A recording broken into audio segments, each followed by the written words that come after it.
Boa tarde, Paulo. Boa tarde, Fernanda. Boa tarde, Antonelli. De Paulo. Semana passada, vocês acharam que eu tinha sido abduzido? Toda vez que você não vem, Paulo, a gente acha que você foi abduzido, que dessa vez você vai ficar por lá mesmo, não, entendeu? Mas a gente acabou de chegar de Belém, né, da expedição que a gente fez, aí o Albert veio cá. Muito bem representado. Pro Albert também. Mas antes de você entrar no tema de hoje, você precisa dizer como é que foi a expedição lá em Colares. Vocês voltaram, né? O Albert, semana passada, até falou mais ou menos, mas eu queria que você contasse também como é que foi. Só para posicionar as pessoas, né, que estão nos escutando, lá nessa região, em 77, aconteceu o que é considerado um evento mais importante do mundo na ufologia. Eram pessoas que eram atacadas por luzes, né?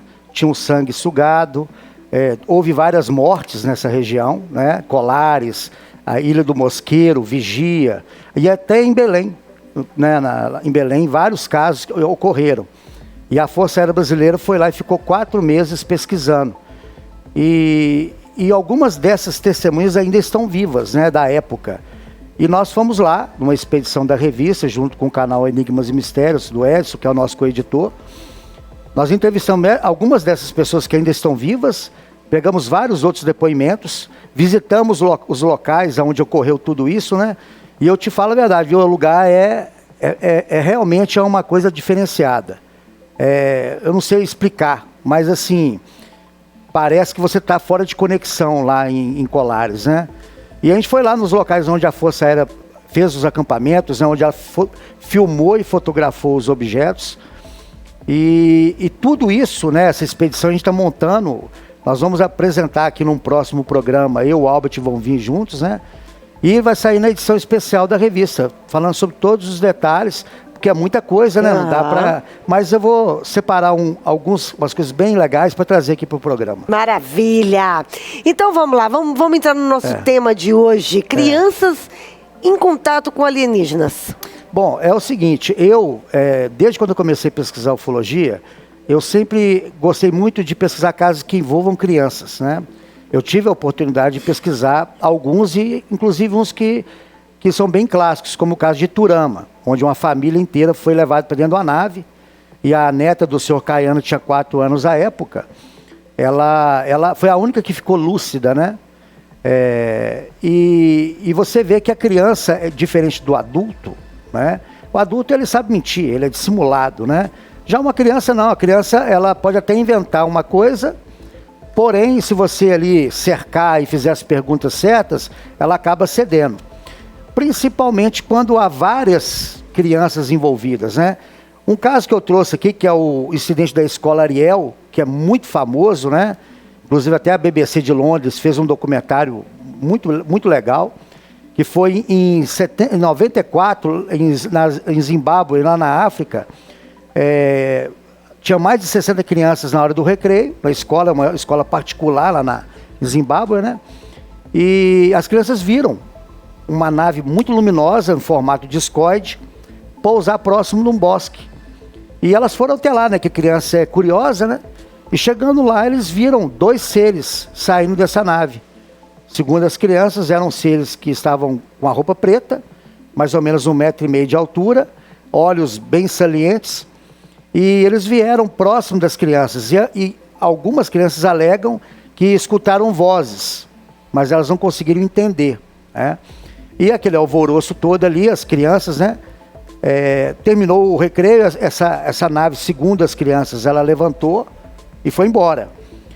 As crianças voltaram, todas elas, né, comentando aquilo, e somente as crianças viram, mas nenhum adulto viu, né? Porque era hora do recreio, os professores estavam na sala, e as crianças começaram a comentar, e no outro dia os pais foram à escola para saber o que tinha acontecido, né? Aí a coisa estourou, aí foi a Cynthia Wilde, que é uma pesquisadora lá da África, que faleceu em 2002. Ela fez as primeiras coletas de informação e as crianças desenharam o que viram.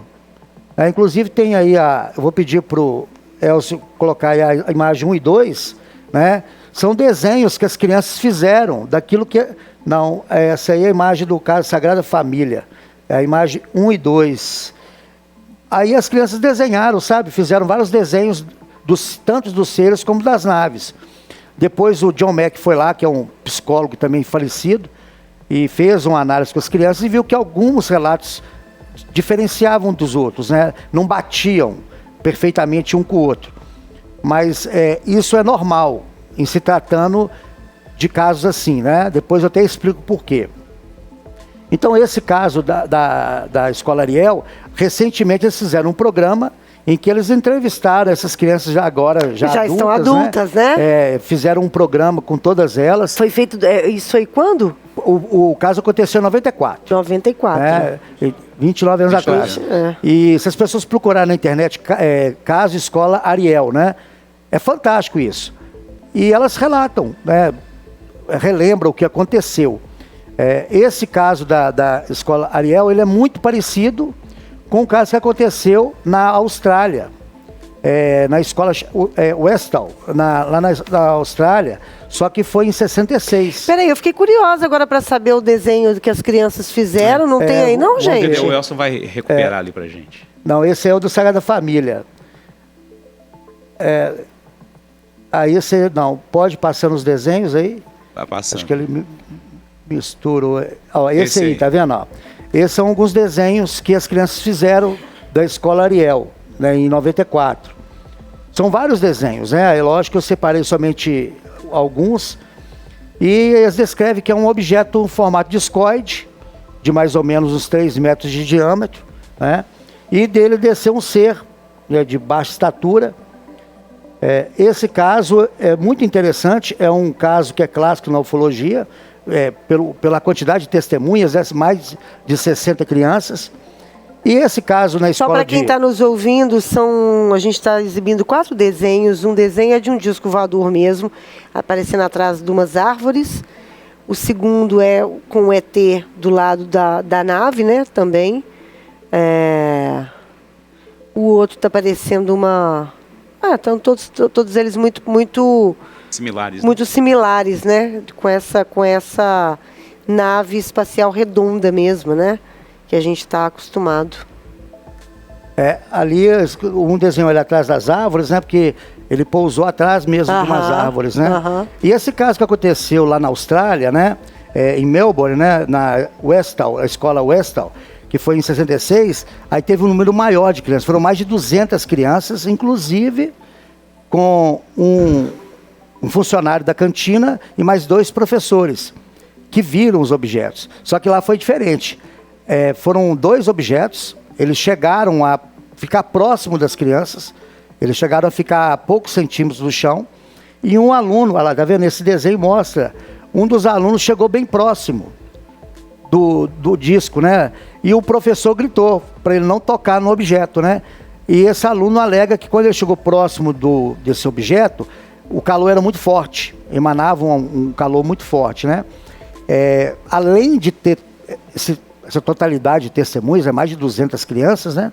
Vizinhos que moram próximos, né, das 2 escolas, que eram 2 escolas estaduais, uma próxima da outra, também relataram que viram essas luzes, né? Então foi assim, uma sequência de tanto das crianças como dos moradores próximos, né? Então esses 2 casos, tanto lá da Austrália e da África do Sul, são únicos no mundo pela quantidade de elementos. Mas aqui também no Rio de Janeiro, só memorizar que acho que só que a minha memória está fraca hoje. Vai lá. 58. Pode colar, a gente deixa, Paulo. Tá vendo? Muita data, muito data, lugar para guardar. Lá em Paraíba do Sul, no Rio de Janeiro, uma escola municipal, que ficava mais na área rural, né? Principalmente em 58. As crianças estavam na hora do recreio brincando, no total de mais ou menos umas 20 crianças, e a professora. E um objeto apareceu, um objeto metálico, né? Segundo a própria professora, né, que relatou para o jornal à época. Eu acho que tem aí... acho que esse eu não mandei ilustrações, não. Tem um jornal, o Globo, que fez a cobertura desse caso. A professora ficou ali ressabiada com aquilo, né, com aquele objeto sobrevoando a escola, e as crianças entraram para dentro da sala. Acabou o recreio, entraram dentro da sala. Na hora que a professora estava ali já lecionando, uma luz bateu no quadro negro, uma luz muito forte. E essa luz, ela foi... Não, esse jornal aí é lá de Westall, lá da Austrália, né? Que fala sobre o caso da escola, tá vendo? Aí a professora assustou com aquela luz, né? E essa luz voltou e bateu em cima de uma aluna, que foi a única aluna que estava do lado de fora, que tinha notado o objeto primeiramente. Foi ela que deu o grito, olha, que objeto que é aquele, né? E aí a professora, assustada com aquilo, saiu todo mundo correndo para fora. Ela pediu para todo mundo sair da sala, né? Esse distrito lá é Cavaru, é o distrito de Paraíba do Sul, no Rio de Janeiro. Inclusive o Edson até foi lá recentemente para coletar amostras do solo. Aí na hora que essas crianças, a professora e as crianças saíram para o pátio, esse objeto começou a desprender um material parecendo uma limaia de ferro. Começou uma chuva mesmo de fragmentos metálicos. O chão na época era de terra batido, o chão ficou espalhado com aquela substância. Era um metal que era meio pegajoso. E as crianças, obviamente, né, começaram a brincar com aquilo, a pegar aquilo com a mão, e a professora, com medo, sem saber o que seria aquilo, né, pediu para as crianças lavarem as mãos.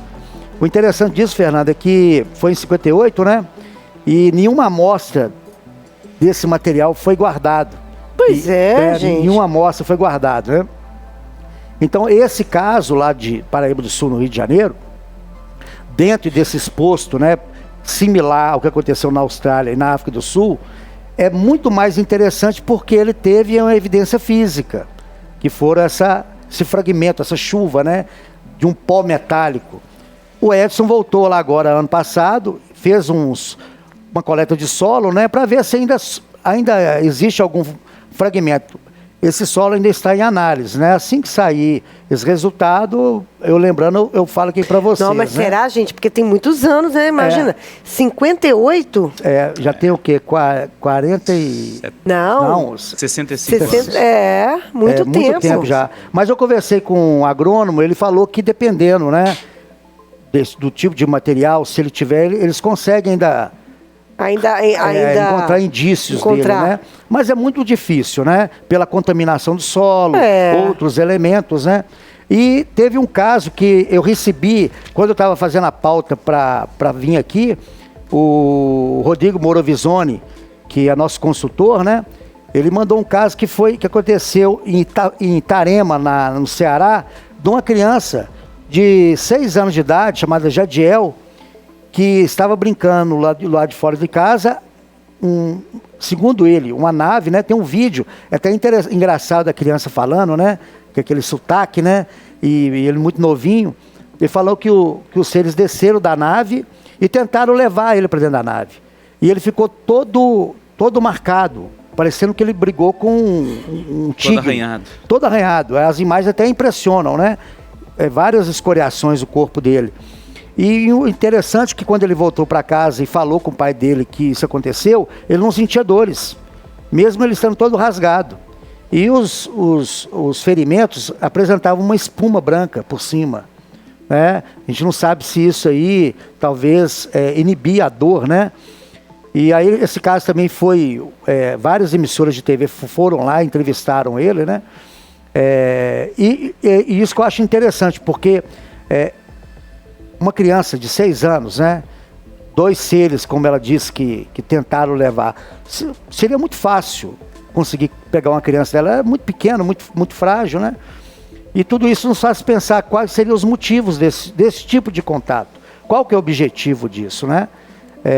E aí a gente pesquisa para saber. A gente vai saber o que você acha, qual que é o resultado dessa pesquisa daqui a pouquinho, depois do intervalo. Hoje a gente é dia de coluna de Outro Mundo, a gente está conversando com Paulo Werner, ufólogo, contando hoje sobre contatos alienígenas com crianças. E eu tô achando impressionante essa história de ser muitas crianças também, e todas elas, né, não dá para elas inventarem todas juntas o mesmo caso. Isso eu estou muito impressionada. Daqui a pouquinho a gente está de volta.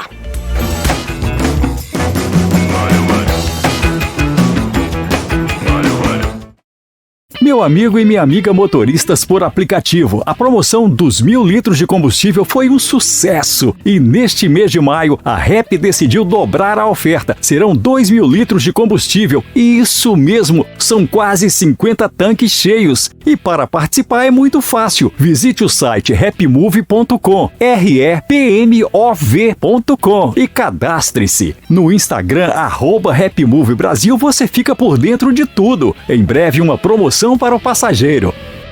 Sabe o que tem na Escola do Futuro? Ensino de qualidade, valores e virtudes, tecnologia, robótica e o melhor. Incentiva a garotada a descobrir e colocar em prática o que ela tem de melhor. Eu, Leandro Bolina, te conto como as escolas SESI estão fazendo a diferença na vida das crianças e adolescentes. Bate-bola SESI. É aqui, na programação da Rede 98. Bate-bola SESI. Se tem escola SESI e Senai, tem futuro. Hoje, no Aceleradores do Bem, vocês vão conhecer a história do anjo Miguel. Meu nome é Marcelo, sou pai do pequeno Miguel.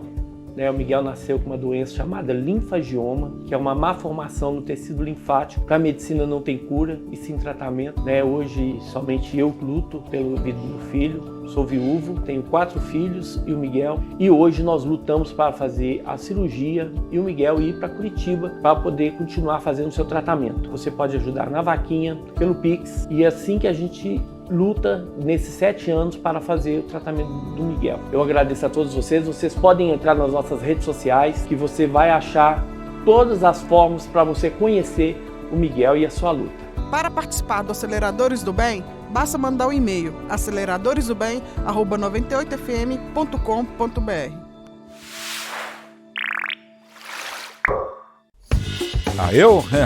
Eu fui criado em Nova Gameleira, mas eu morei na Floresta, morei em Contagem. Lá em Contagem eu morei no Santa Cruz, morei no Eldorado, morei também no Fonte Grande. É isso aí.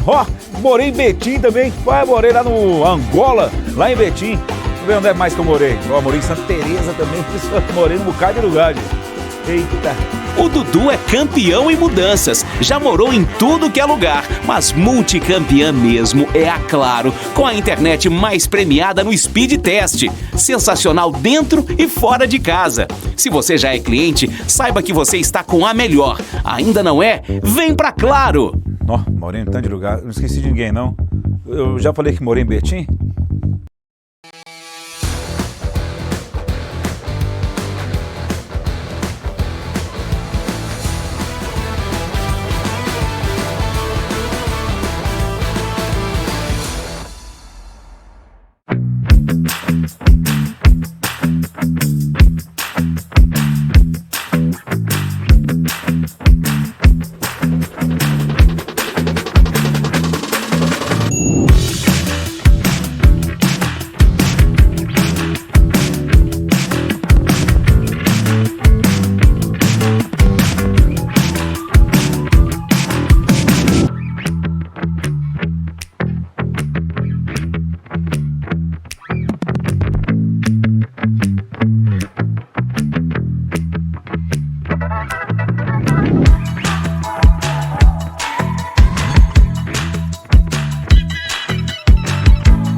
De 98, Radiocast.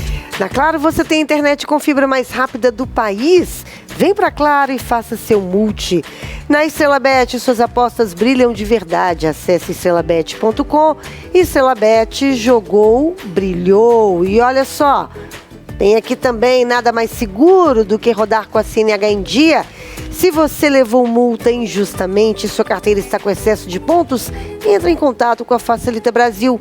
Você tem direito à defesa e a Facilita Brasil protocolo recurso sem complicação, né, Tonton? E ainda parcela tudo em até 12 vezes para você. Envie um WhatsApp agora para o 994525005. Não perca a sua carteira. Fale com a Facilita Brasil, 994525005 ou acesse facilitabrasil.com.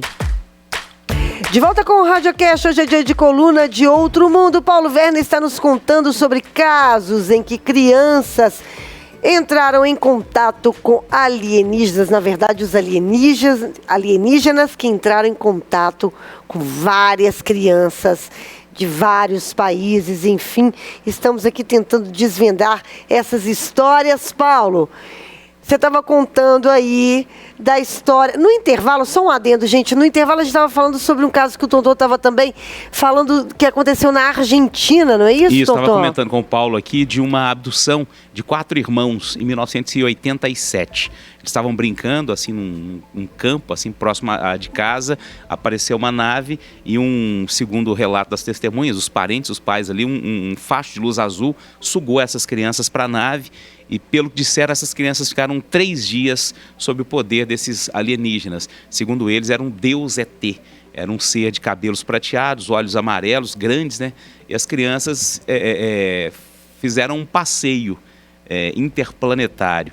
Num dado momento, segundo o relato aqui, o jornal da época dizia, elas foram submetidas a alguns exames, segundo elas, exames indolores, né? Fizeram uma raspagem na bochecha e enfiaram uma agulha em cada uma das crianças, mas de forma indolor. As crianças voltaram, fizeram os relatos, mas aí as autoridades argentinas tomaram conta do caso ali, ninguém soube de mais nada, né?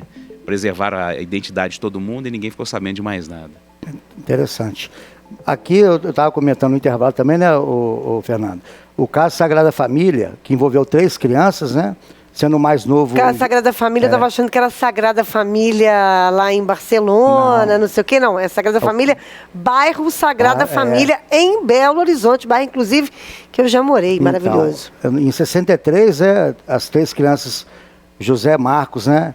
O Fernando e o Ronaldo, eles saíram no terreiro para poder limpar o coador de café, né? Porque a mãe deles tinha pedido.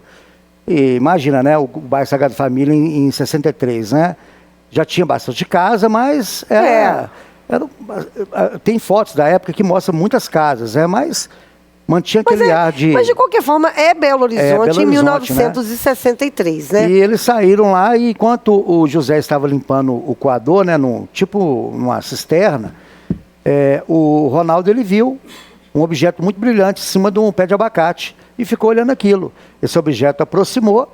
Tem até umas imagens aí, vou pedir o Elcio, que é a imagem 6, 7 e 8, que são os desenhos, né, que as crianças fizeram do próprio punho, tanto do objeto como do ser.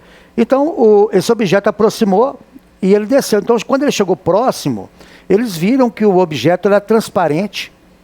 E tinham 4 seres dentro dessa nave, era uma nave redonda, e à distância eles não viram detalhes dos seres, né? Mas viram que eram 4 seres que estavam dentro da nave. Dessa nave saiu 2 fachos de luz, como se fosse uma coluna mesmo, e desses 2 fachos de luz desceu um ser. Tá vendo? Ali era o desenho da nave, né? Uma reconstituição, né? Do que eles viram, né? Desceu um ser de 2 metros de altura. Tá vendo ali o desenho da reconstituição, né? Esse ser desceu e parou próximo das crianças e veio andando em direção a elas. Engraçado que esse desenho aí também não tá bem humanoide, né? Tá parecendo uma pessoa de bota, calça jeans. Um pullover marrom, para quem tá só nos ouvindo, tô descrevendo aí para vocês. E não tem absolutamente, olhando aparentemente assim, nada com os outros desenhos que aí de fato era igual ET de filme, né? A única diferença desse ser é que ele só tinha um olho. Ele era ciclópico, né? E quando essa criatura chegou próximo às crianças, que elas viram que esse ser só tinha um olho preto, totalmente preto, né? Não tinha esclerótica, né?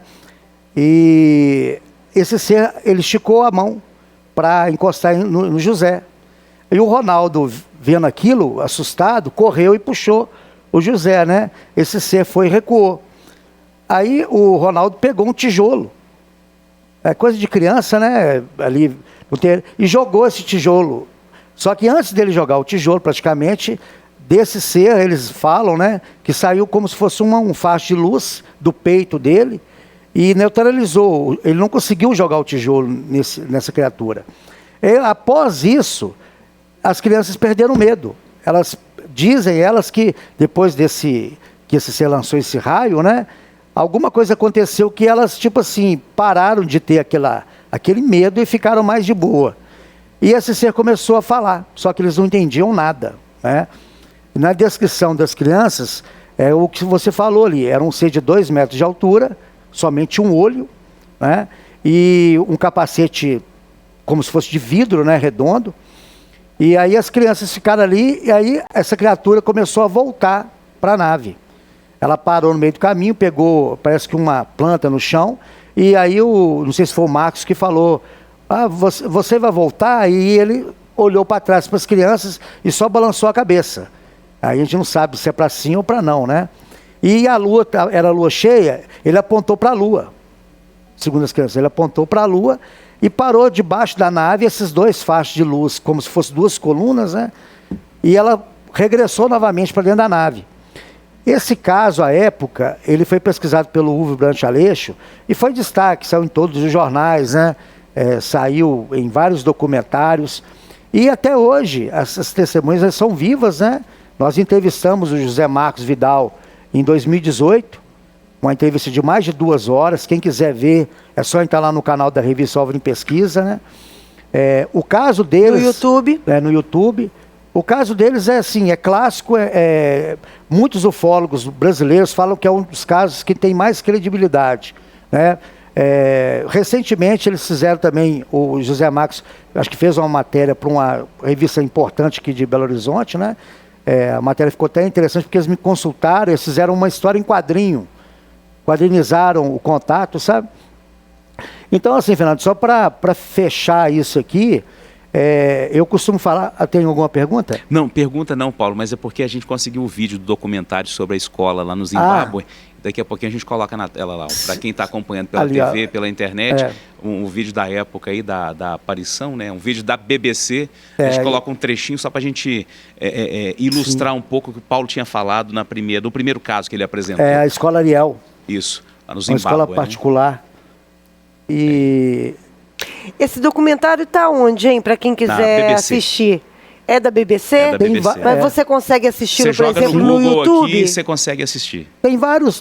Caso da Escola Ariel. No Twitter da BBC tá lá disponível. Tem caso BBC News Brasil. Escola Ariel, numa escola no Zimbábue. Coloca-se o mistério dos OVNIs vistos por 60 crianças no Zimbábue. Caso de 1994, né, Paulo? Eu acho fantástico esses casos, Fernando. Só para concluir aqui o que a gente falou durante todo o programa, é que o adulto ele mente, né? A criança também mente, né? Só que a criança ela não sabe arquitetar uma mentira.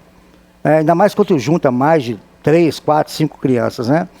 E para mim tem mais validade um relato das crianças do que dos adultos. Por exemplo, o John Mack ele entrevistou essas crianças e cada uma fez um desenho um pouco diferente uma da outra. Mas eu vou explicar o que acontece. Um ufólogo argentino, ele fez um experimento numa universidade lá, ele colocou numa sala 20 pessoas e não falou o que ele ia fazer. Em dado momento, ele projetou na tela um filme de um disco voador, uma nave, com algumas luzes, alguns detalhes. O vídeo ficou, acho que 6 segundos projetado, 6 segundos, coisa assim muito rápida. Acabou a projeção, ele passou um formulário para as 20 pessoas. Pediu para que cada um descrevesse ali, aí tinha umas perguntas, né? Resultado, cada uma teve que preencher o que viu. Nenhum dos 20 formulários bateu um com o outro. Cada um descreveu um objeto diferente. Ou seja, todos eles viram de fato a mesma coisa, porém descreveram de formas diferentes. Então, o que as crianças ali às vezes fazem um desenho diferente do outro, não significa que elas estão mentindo. Que isso é uma coisa natural do ser humano, é psicológico, né? E assim, eu tive a satisfação de pesquisar durante todo esse tempo vários casos em que envolviam crianças, né? Um dos mais emblemáticos é de Turama, que eu falei no início, lá do Triângulo Mineiro, né? E tem outros casos, né, envolvendo crianças, igual o Antonelli falou aí, se as pessoas forem procurar, inclusive era uma sugestão de pauta para a OVNI Pesquisa, uma matéria justamente com isso, contatos imediatos com crianças. Tanto é que o Spielberg, você pode ver que todo filme de Spielberg, que envolve alienígenas, todos, tem que ter criança. Geralmente as crianças são peça-chave nos filmes do Spielberg. O Super 8 do Spielberg, não sei se chegou a ver, o filmaço dele, que todos são crianças, né? E eles presenciam ali um fenômeno fora desse mundo. Então é isso. Eu acho que tem alguma pergunta aí, Antonelli? Tá todo mundo hoje todo mundo só escutando, viu, Paulo? Só escutando, Paulo. É porque eu gosto de terminar um pouquinho antes, porque vocês vão puxar minha orelha, Mas tem relato aí, o Eu tenho Elcio que localizar tá falando. aqui, você marcou pra gente aqui, Elcio? Só localizar no... Tem um áudio aqui, vamos colocar para os nossos ouvintes e para o Paulo também. Inclusive lá em Colares, né, muitas das testemunhas que a gente entrevistou, à época eram crianças. É verdade. Né? Então, assim, um taxista lá que a gente entrevistou, ele tinha 8 anos. E ele presenciou a movimentação das Forças Armadas lá. Aí falava, eu lembro, né? Eu saía na rua e via os militares, ficavam presos dentro de casa, né? Que trocava assim, à noite os homens ficavam acordados, vigiando a casa com as armas, e as mães dormiam.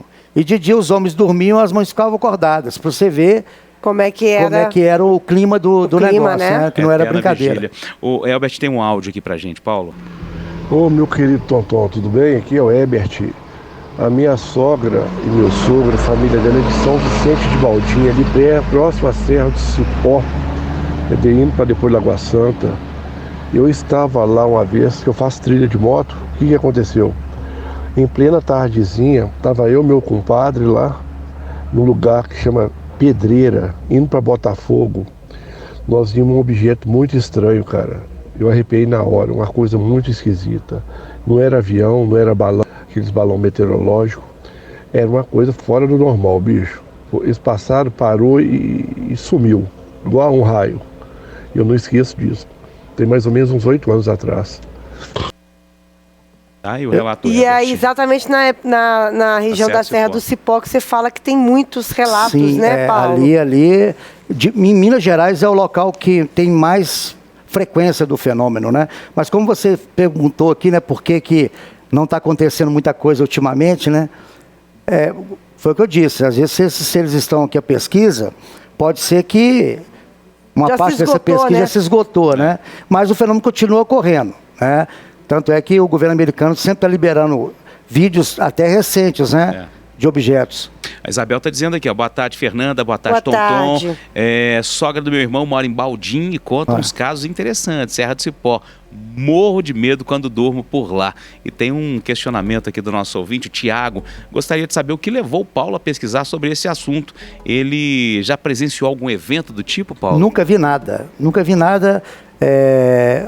Foi curiosidade científica mesmo, né? Já até comentei aqui no primeiro programa. Sempre gostei desse tipo de assunto, de coisas ligadas ao mistério, né? E eu comecei a pesquisar de forma simples, aí até a coisa crescer e me tornar um pesquisador de campo. Mais uma aqui pra gente fechar. O Evandro, fala Rádio Questenses. Eu amo a coluna OVNI, sempre me pergunto por que hoje em dia, com tanta tecnologia, não temos tantos relatos ou aparições, tendo em vista que hoje teríamos como filmar, fotografar, etc. E PS, dia de coluna, eu sumo de janela fechada e debaixo das cobertas eu morro de medo. Às vezes é porque os objetos antigamente sabiam que as pessoas não podiam registrar, né? Apareciam mais. Tem sentido. Tranquilidade. Tem sentido. Eles, né? Paulo, querido, um beijo pra você. Boa semana, até terça-feira que vem. Eu só queria despedir aqui, mandando um beijão pra Anne lá de Colares, o Cláudio e a Alessandra da Pousada lá que nos receberam e que nos levaram nas testemunhas, né? Um abraço a todos eles. Um abraço pra todos eles também. Beijo, até semana que vem. Obrigado.